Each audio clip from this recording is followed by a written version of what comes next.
Welcome back to the Marketing Ninja Podcast with Manuel Suarez, CEO of attention-grabbing media and author of #1 bestseller, Marketing Magic.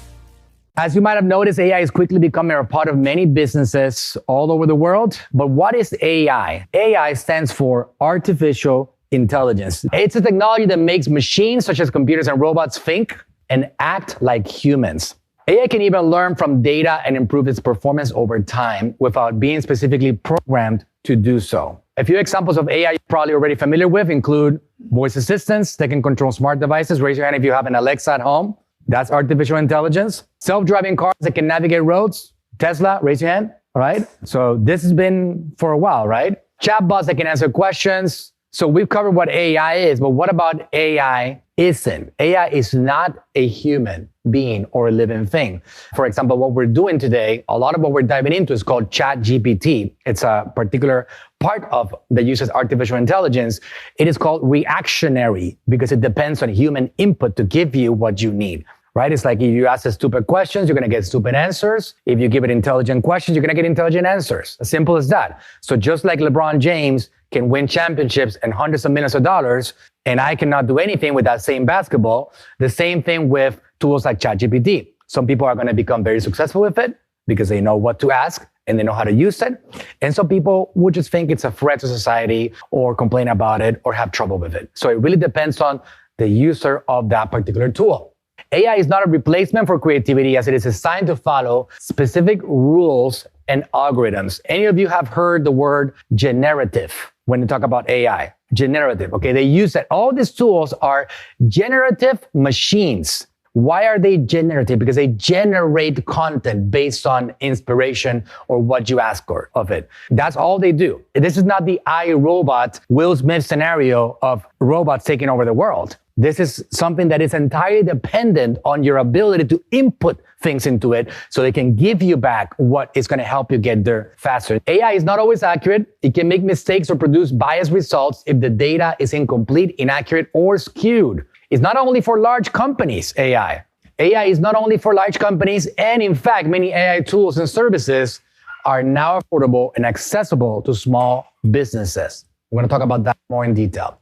Despite what some people might say, if you think about the history of the world in general, when it comes to like opportunities and marketing and all these things, social media was a threat. Social media was going to ruin society. And now is the main reason why the economy has been able to sustain itself. Without social media, businesses would have completely melt down during the disaster of the COVID pandemic, but they stayed afloat. They keep on talking about a recession, but we still have business opportunities. Why? Because social media presented an opportunity to businesses like us at AGM Marketing and Natural Slim. We actually broke records every year. Why? Social media. What does that mean? That we are able to feed hundreds of employees. We're able to provide our services to thousands of people. Millions of people watch our content because we have this thing called social media that used to be a threat or used to be the reason why our children were lost or doomed, right? That's something that repeats itself over and over and over again. People see these things as threats when they don't really understand them. If you think about the word fear, fear is a word that is directly proportional to the unknownness of something. When you don't know something, you're afraid of it. It's like if you think about a dark alley, you're walking through a dark alley. The reason you're afraid is because you don't see what's happening behind those little corners. You don't see the potential threat that could be there waiting for you. All right? That's very important to understand. When we don't understand something, we attack it. When we don't know what it could mean, we attack it. So how do we overcome that? We basically have to understand it. We have to acquire knowledge. We have to get an understanding of what it could mean for us to be able to really determine if there's a danger on it or not, right? So AI is not new. Let's take a quick look at a few key moments of AI's history. Incredible. But you're looking at an 80-year history since people started talking about AI.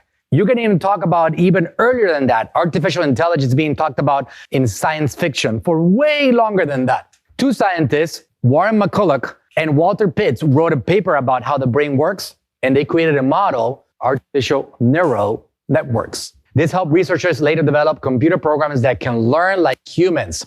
1950, the term artificial intelligence is coined at a conference in Dartmouth College. 1950, right? So talk about overnight success or like, oh my God, the world's gonna end, AI, right? It's not really where we're at. The first AI program called the Logic Theorist is created by Alan Newell and J.C. Shaw. In 1966, the ELIZA program, the first AI-powered chatbot, for those of you that thought that chatbots were something modern of our era, is created by Joseph Weizenbaum.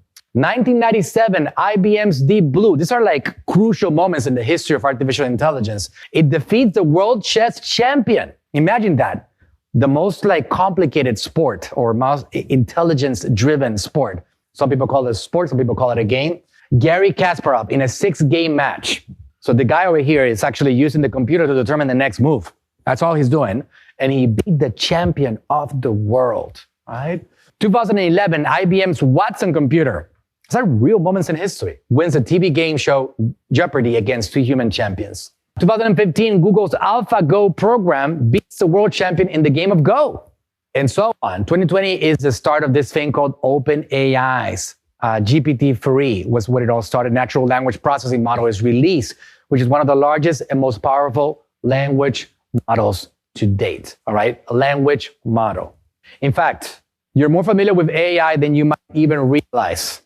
Google products and services, Google search, it's used for AI search, query predictions, and personalized results. My goal with the next few slides is to make it clear that AI is not a new phenomenon. We've been using it for a long, long, long time. We just didn't call it that. We just took it for granted. Hey, thanks for listening. If you enjoyed the podcast, go ahead, leave us a review and subscribe to tune in for future episodes. And if you're looking for a team that'll go above and beyond for you and your brand, go to talktoaninja.com today.